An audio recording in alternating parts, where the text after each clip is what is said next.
Mais ce soir, nous sommes parvenus cette semaine à un pic de la lecture de la Torah avec la paracha Yitro, bien sûr, une paracha qu'affectionnent beaucoup les Bnei Mitzvah. Certains même choisissent leur date de Bnei Mitzvah pour tomber sur la paracha Yitro. On les comprend parce qu'il se passe beaucoup de choses.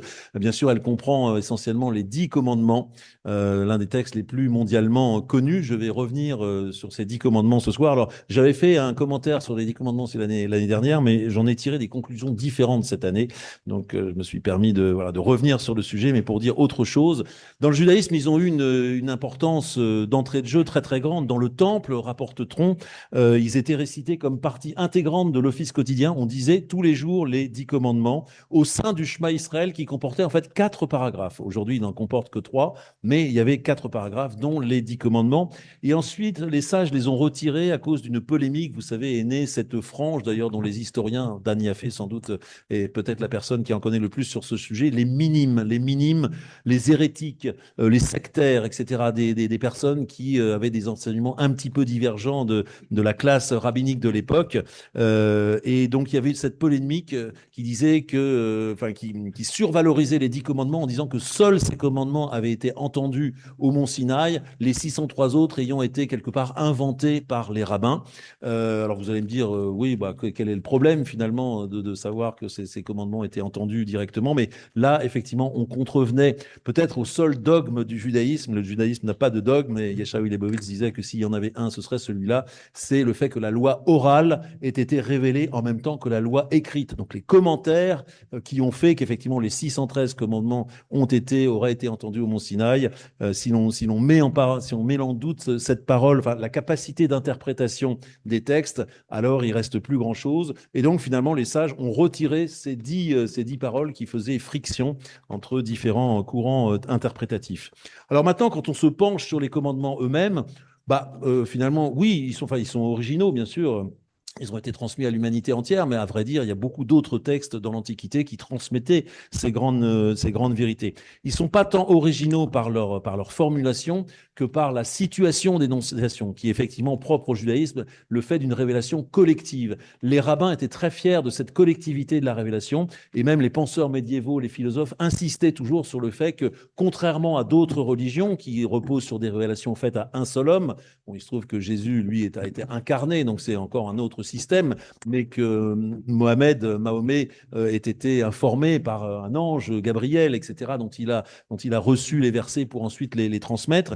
La force du judaïsme, c'était que le peuple entier avait assisté, enfin peut-être Rohim et Takolot, qu'ils avaient vu les voix en tout cas, et que c'était une situation de révélation collective qui donnait une grande force au judaïsme, et aussi qui attestait du caractère démocratique. Très rapidement, le judaïsme s'est lancé dans la transmission généralisée. On sait que l'écriture a été, on le sait, par la découverte d'ailleurs de plein de petits bouts de poterie. Il y a une densité anormalement haute de bouts de poterie sur lesquels sont écrits des signes. L'alphabet a été très tôt partagé par une fraction qui débordait largement les élites, partagée dans le peuple. Et on peut voir un trait direct justement de cette pensée de la révélation, qui n'est pas forcément historique au sens où la Bible le relate, mais en tout cas cette notion d'une révélation partagée collectivement et diffusée collectivement est au cœur évidemment du judaïsme et de ce que les anglo-saxons appellent la literacy, c'est-à-dire le fait d'être d'être informé, d'être gelernt, comme on dit aussi, lettré dans les choses, de la Torah. Et donc peut-être la meilleure façon d'apprécier l'originalité de ces 10 commandements, c'est de les structurer autrement que l'on en a l'habitude. Vous connaissez la fameuse représentation, bien sûr, les 10 paroles, en général, on les sépare en 2 grandes parties. Il y a d'un côté les commandements Ben Adam la Makom, entre l'homme et Makom, qui est l'un des surnoms de Dieu.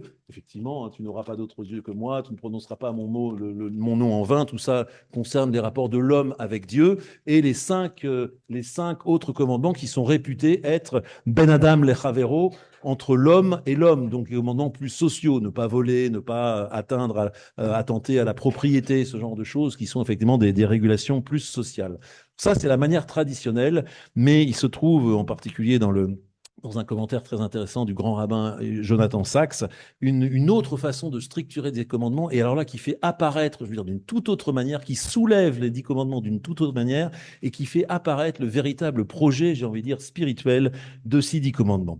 Il propose, lui, de les structurer 3 par 3. Et vous allez voir, c'est assez décoiffant, parce que du coup, ça déplace l'attention voilà, sur des lignes de fracture où on n'a pas l'habitude de les placer. Les 3 premiers, donc, je suis l'Éternel ton Dieu qui t'ai fait sortir d'une maison d'Égypte. Le deuxième, tu ne feras point d'idole. Et le troisième, interdiction de prononcer en vain, forme, je dirais, l'armature spirituelle du texte. Il forme le système, le principe d'autorité et surtout, je dirais, le caractère différent de cette loi. On dit, la tradition dit Torah min hashamaim, la Torah au-delà du ciel, pour marquer qu'il y a différentes sortes de lois sur Terre. Il y a les lois de la nature, qui sont des lois interprétées par la raison, qui observent la régularité des phénomènes et qui en tirent des formulations légales au sens scientifique. Il y a bien sûr la loi, le nomos, à savoir les lois arbitraires. On pourrait axer sur la justice, mais en tout cas inventées par les hommes. Mais cette loi, elle a encore un autre statut. Elle vient d'au-delà du ciel, et c'est ce qui établit cette première phrase, avec un Dieu, avec les 2 grandes idées très très importantes dans la Bible, que Dieu se révèle sur la scène de l'histoire. Je suis l'Éternel ton Dieu qui t'ai fait sortir. En général, comme je s'insiste souvent, les civilisations antiques voyaient Dieu dans la nature, dans la force de la nature, la beauté des phénomènes, le côté terrible des phénomènes, mais la Bible a inventé la révélation de Dieu, enfin le fait que Dieu soit aussi perceptible à travers les événements, à travers cette dimension historique. Les bâtisseurs du temps, bien sûr, de Abraham Heschel, montre combien le temps est aussi une dimension presque plus importante que celle de l'espace. Et puis un Dieu de liberté. Je t'ai fait sortir d'une maison d'esclaves. Dieu cherche des sujets libres. Et donc là, on a quand même quelque chose de tout à fait effectivement différent de lois simplement rationnelles ou qui établissent des régularités. Un Dieu qui libère et un Dieu qui se déclare sur la scène historique.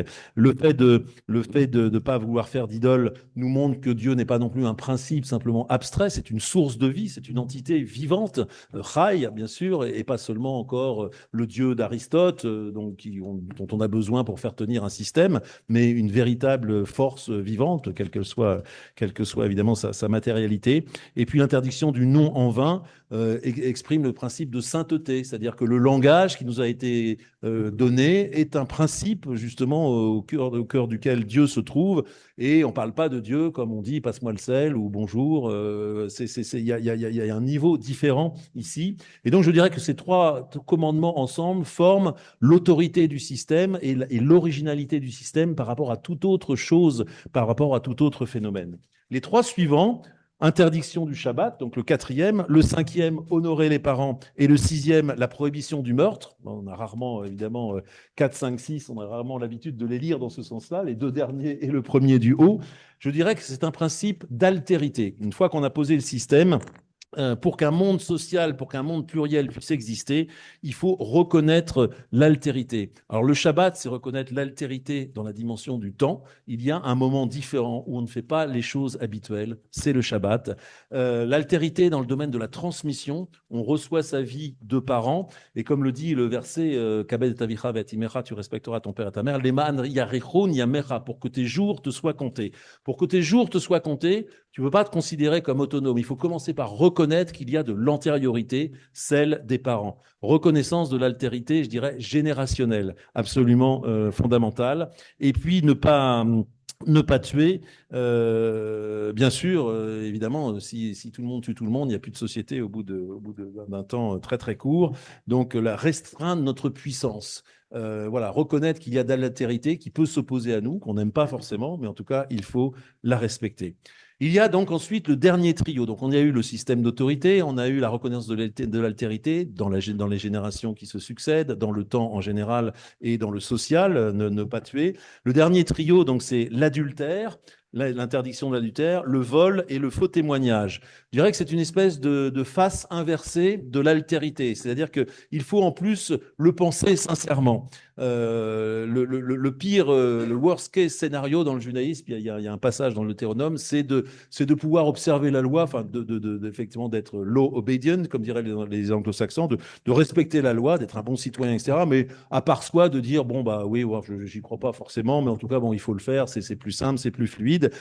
Le judaïsme demande l'âme, il demande effectivement un engagement personnel, et c'est ce qui donne la cohérence. Parce que l'adultère, le vol et le faux témoignage, c'est des choses qui peuvent socialement aisément passer facilement. On s'en aperçoit pas forcément. Donc le judaïsme exige que dans l'intimité des personnes, dans l'intériorité des personnes, il y ait aussi cette adhésion. Il ne s'agit pas simplement d'être un bon citoyen de manière extérieure. C'est d'ailleurs la base de Sodome et Gomorrhe, qui n'était pas tellement des déviations sexuelles comme c'est devenu dans la culture occidentale. Le péché fondamental de Sodome et Gomorrhe, c'est que tout le monde respectait la loi à la lettre, nickel, la couture, le doigt sur la couture du pantalon, personne ne voyait rien, mais en fait tout le monde était malhonnête par derrière, des petites variations par rapport à la loi qui n'étaient pas sanctionnées.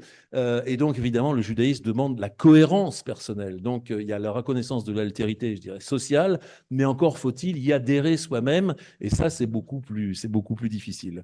On a donc une armature très, très intéressante qui nous font voir les commandements sous un angle complètement différent et qui font voir quel est le projet hébraïque de contre-société égyptienne. Un principe d'autorité qui reconnaît qu'il y a eu des lois transcendantes qui sont autres que les lois de la nature ou autres que la loi des hommes, mais quelque chose de plus. Il y a de la loi, je dirais, dans le monde, de la loi qui vient d'ailleurs. Un principe d'altérité pour que vive un monde, comme disait Hannah Arendt, la pluralité essentielle. Le monde des hommes, c'est le monde pluriel par excellence.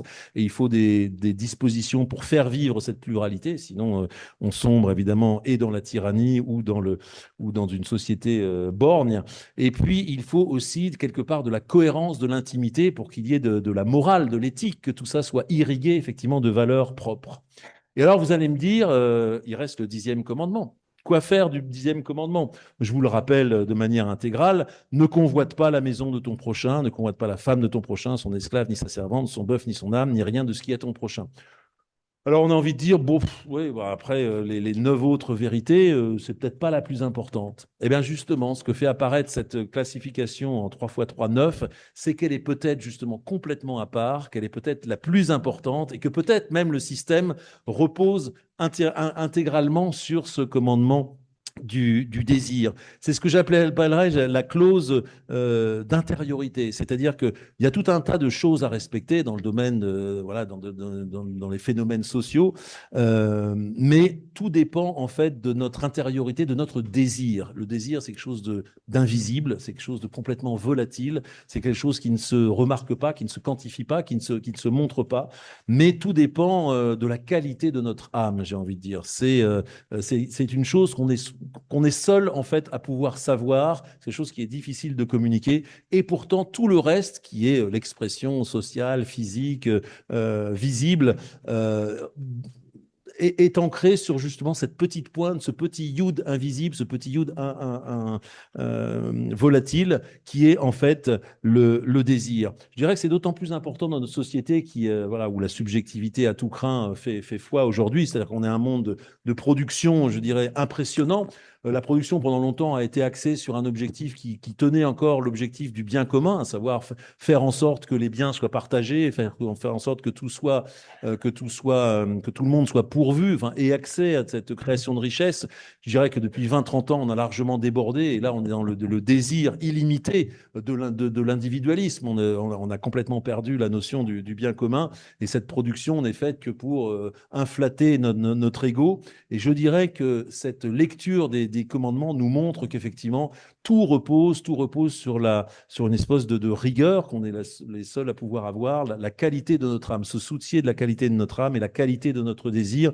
Tout le reste en dépend. Il y a plusieurs phrases qui disent ça dans le judaïsme. Ezewashir asamer bechelko. Quel est le riche, celui qui se satisfait, celui qui sait se réjouir de sa part. On a tous une part, et c'est pas qu'il faut se réjouir de la petitesse de notre part. C'est pas le côté malthusien de la formule éventuellement qu'on pourrait capter de ça. C'est que n'importe quelle part, il faut savoir s'en réjouir. Cette capacité de l'âme à se réjouir de n'importe quoi, y compris de la plus petite parcelle, elle est là, la qualité de l'âme. Et je dirais que c'est une tâche, effectivement, qui est éminemment personnelle. Kafka le disait avec cette phrase fameuse « Du bist die Aufgabe », tu es toi-même ta propre tâche. En fait, c'est ça que nous dit le 10e commandement. Il nous appartient et n'appartient qu'à nous seuls. C'est pour ça qu'il est le plus intime et peut-être le plus important. En tout cas, un sujet de réflexion pour ce Shabbat Yitro, chers amis. Shabbat Shalom.